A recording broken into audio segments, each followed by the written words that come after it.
I'm Levi, and you're watching The Thinking Shooter.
Welcome all to tonight's episode of The Thinking Shooter, where we finish up our three-part series on situational awareness.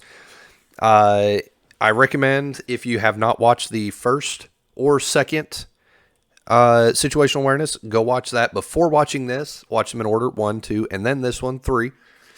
Before we get into this, I would like to give a special shout out to my wonderful, loving wife for correctly guessing-ish the drink of the evening for my previous video. So, funny story on that. She commented coffee liqueur, or Pritchard's coffee liqueur, and afterwards asked me about it. I said, no, I wasn't drinking Pritchard's coffee liqueur.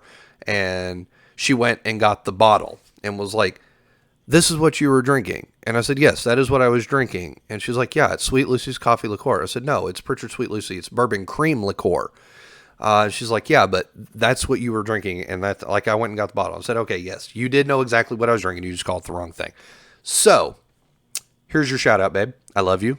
Congratulations, dear. Moving on. Let's get into this.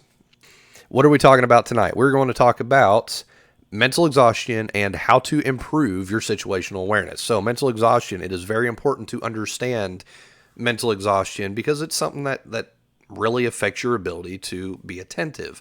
Just like physical exhaustion. If you have something that you've been doing physically all day long, your body's going to feel tired. If you have something you've been doing mentally all day long, you're going to be mentally tired. And it's important to understand that because it affects the rest of your ability to operate in your environment. So what are some things you can do when you reach mental tiredness? Mission focus. You go to the store, get in, get out. Know exactly what you're there to get. Don't waste or don't spend any more time there than you have to. Same thing on the road. If you're driving, decide, hey, you know what? I'm tired. I need to get home. Don't make extra stops. Prioritize time. For example, you know that you get off work around, let's say, 3 o'clock and traffic picks up at 4. And then your wife is like, hey, can you stop at the grocery store and grab X, Y, and Z? Sure. Okay, cool. I know that it's going to take me approximately this amount of time to get over there and this amount of time to get back over here, and then I have to drive through this, in which traffic picks up around 4, so I need to spend no more than this amount of time in the store. That's something else you can do. Prioritize your time. Something else you can do when you reach that mental exhaustion or mental tiredness point is play attention-orienting games. For example, you're driving home, you catch yourself zoning out. We've all had those times where we left work, got home, and you're like, oh, I'm home. I don't remember any of the drive. Something you can do, play those attention-oriented games. If you catch yourself in that moment where you're zoning out, then be like, oh, okay, I'm zoning out. Find a red car or find a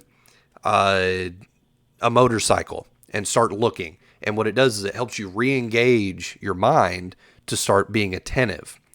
Something else you can do, give yourself a little self-pep talk. Remind yourself why you're paying attention. Is it for your personal safety, for your families? Maybe you promised your kid that you would be at their dance recital or their concert or whatever. Remind yourself of these things. Something else, take 5. Give yourself a chance to reset. So you go to the store, go to the bathroom, lock yourself in the stall, sit on the toilet, close your eyes for like 5 minutes, 10 minutes, and just have some time for you to recoup. That doesn't mean play on your phone. This isn't a time for distractions. That's not recoup time. Because your mind is still being active and doing something. Give yourself some time to just shut down and not do anything. Find somewhere where you're comfortable, even if it's like the corner of a store. Somewhere where you feel comfortable, you don't have complete exposure 360. You can put your back to a wall or something, but somewhere that you can just shut down for a minute. These next two are going to be things that I know for a fact my military folks can relate to. Is hydrate, do a quick exercise. If you start catching yourself getting sleepy, hydrate. It does a couple things. It helps wake you up because you are physically now doing something because you're not sitting idle at rest. Just like some of those newer cars where when you come to a stop, they shut off. And then when you push the gas, they turn back on and then go. It's letting you shut down for a minute to preserve. The other thing it does is it gets fluid in your system because one of the symptoms of dehydration is tiredness. So if you're slightly dehydrated, you can be more prone to being tired. That's something else you can do. And then quick exercise. And anybody that's been in the service knows if you've gone through any type of training and someone, maybe not you, starts to get sleepy and, kind of getting the drowsy eyes there, you'll have some instructor get in your face like, get on your face and start pushing, trainee. It does a couple things. It gets you moving, gets your blood pumping, and then on top of that, because you just had someone get in your face and start yelling at you, you kind of immediately had an adrenaline spike, and because you're like, that's something else you can do. If you go to the store and you think you can knock out, quick 10 push-ups without looking like a weirdo for doing push-ups in the parking lot, awesome. Do that. Maybe do some jumping jacks. Just something. Help you get your blood pumping there. Now, we're going to move on to how do we improve our situational awareness. The first two things I'm going to give you are going to be when you are in the moment being situationally aware, and then the rest of it is going to be like preparations, things you can do outside when you don't have to actively be aware at the time. So the first thing is strategically place yourself in your environment. For example, if you go to like a grocery store, you try to stick around to the outside, dipping into the center only if you have to or when you need to. If you go to a restaurant, try to place yourself somewhere strategically where you can observe your environment, somewhere where maybe your back isn't in full exposure to things you can't see. Maybe place yourself next to an emergency exit if you are comfortable like that, so you know that if something did happen, you can get out quickly. Place yourself next to, for example, like a fire extinguisher. If you're seated next to the kitchen and you know where a fire extinguisher is at and you're close to it, do that. I know when my wife and I go out to eat, she's generally really good about letting me have the door, letting me have to where I can see the doors because that's comfortable for me. That's a strategic placement where I can see the doors, and I'm not including emergency exits in that because usually they're locked from the outside. You can't just go outside and open an emergency exit. So she's generally really good about letting me have the door in sense of I can see the door. I can see who's coming in and out of the restaurant. I can generally see most of the environment. That's strategically placing yourself in your environment. The other thing is be self-reliant. And what I mean by that is, so for example, one of the individuals that I interviewed for this brought up a point that I think a lot of people are more subject to than they realize, and that is when they are with someone else, and this individual used their spouse as the example, they tend to not be as attentive because they're relying on their spouse or significant other to be attentive for them, and they just focus on shopping or eating or conversation or whatever. But when they're by themselves, they do turn it on, and they are attentive. What I'm saying is don't be reliant upon others. Try to be self-reliant in the sense of instead of having two people and one observer, while you're trying to accomplish a goal, you have two people, two observers trying to accomplish the same goal. It's kind of like tag teaming an environment, right? You can either have one person who's responsible for two people or two people who's responsible for two people. It increases your odds of catching things because, for example, if you're placing your life in that one person's hands, you now have, if they get distracted, because you're counting on them to always stay tuned in and 100% in the game right then and there, well, that means they can never shut down or they can never do anything. Maybe trade off. But if they're doing something, they're looking over here, and then something happens over here on your side, but you didn't see it because you're expecting them to catch it. Now you just put both of y'all at risk. So be self-reliant. Learn to be able to pay attention for yourself. It's okay to have someone else helping, have your six, if you will, but don't solely rely on that. Be self-reliant. Now, we're going to go into things you can do to help improve outside of times where you need to actually be attentive. First thing I'd recommend is people watch. Learn human behaviors, learn patterns, just like traffic patterns. You just start developing, folders in your head of certain behaviors and patterns. Like, for example, traffic. We know that the vast majority of people work from this time to this time. Therefore, when they go to work, it's going to be from this time to this time. And traffic, because that many people on the road, is going to be kind of chaotic. But you're going to have a pause between this time and this time. And then when everybody gets off work, it tends to be from this time to this time. So traffic's going to suck again. Same thing with human behavior. If you go to the mall, you know that on certain days of the week, it's more crowded than others. At certain times, it's more crowded than others. Maybe you want to go to one of those places, but you don't want to deal with the crowd. Try to plan it to where you're not in those crowds by going in times and days when it's usually not as packed. Plus, on top of that, it helps you start learning what is normal. If you remember in the previous video, I just on situational awareness too, I talked about know what is abnormal or look for abnormalities. And I caveated that with you have to know the norm. You have to know the baseline. This is how you do that. You learn by watching. Learn what is the norm for your region and your area so you can pick out the abnorm. Moving on is mental games. So these are things that I like to do. You can do mental exercises and mental games to help you improve specific areas in your mental awareness that contribute to your overall performance during situational awareness intensive times. One of them is KIMS. It's called Keep in Memory. This is something that the military does a lot. It's a game you play where, it's a game. It's not really a fun game if it's done true military style, but it's a game where you have, for example, like 10 objects. You might have like a lighter and a flashlight and a pencil and some other random objects, and you're exposed to them for, let's say, 30 seconds. And then they take you away from it for 30 seconds, and you have 1 minute, and you have to write down what all 10 items were, and then you have to give a description of those 10 items, like features, color, approximate size, maybe even draw a picture of them, things like that, to help you start picking up on it. You're like, all right, well, I know the flashlight. It was black. It had a blue button on the back. It was approximately 4 inches long. The diameter appeared to be about 3/4 to an inch.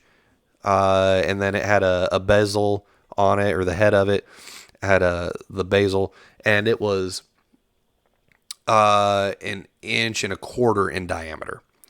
So that it helps you start approximating sizes and gets you to where you're starting to do other things that can help you down the road. So another thing you can do that's kind of similar is search games. Look for things. Play, like the Where's Waldo, where it's got like this picture of this super chaotic scene and you have to find Waldo. Or you've been scrolling on Facebook and you've seen the post where it's got like 904 written 1,000 times and it says, find the number that's not 904. And you're like, oh, post when you find it, found it. Yeah, that's a search game. Do things like that. Another one of my favorite things to do actually is prediction analysis or behavior reading, where you look at a scenario and you try to predict the outcome. And I'm not talking like 1-800 fortune teller level where you're like, oh, you're going to find the love of your life in 5 days from now. You're going to meet in a food court. No, I'm not talking like prediction like that. I'm talking prediction where you're trying to use context clues. You're trying to use past experiences, things you've encountered before to help you predict a outcome and see how accurate and how close you can get with that.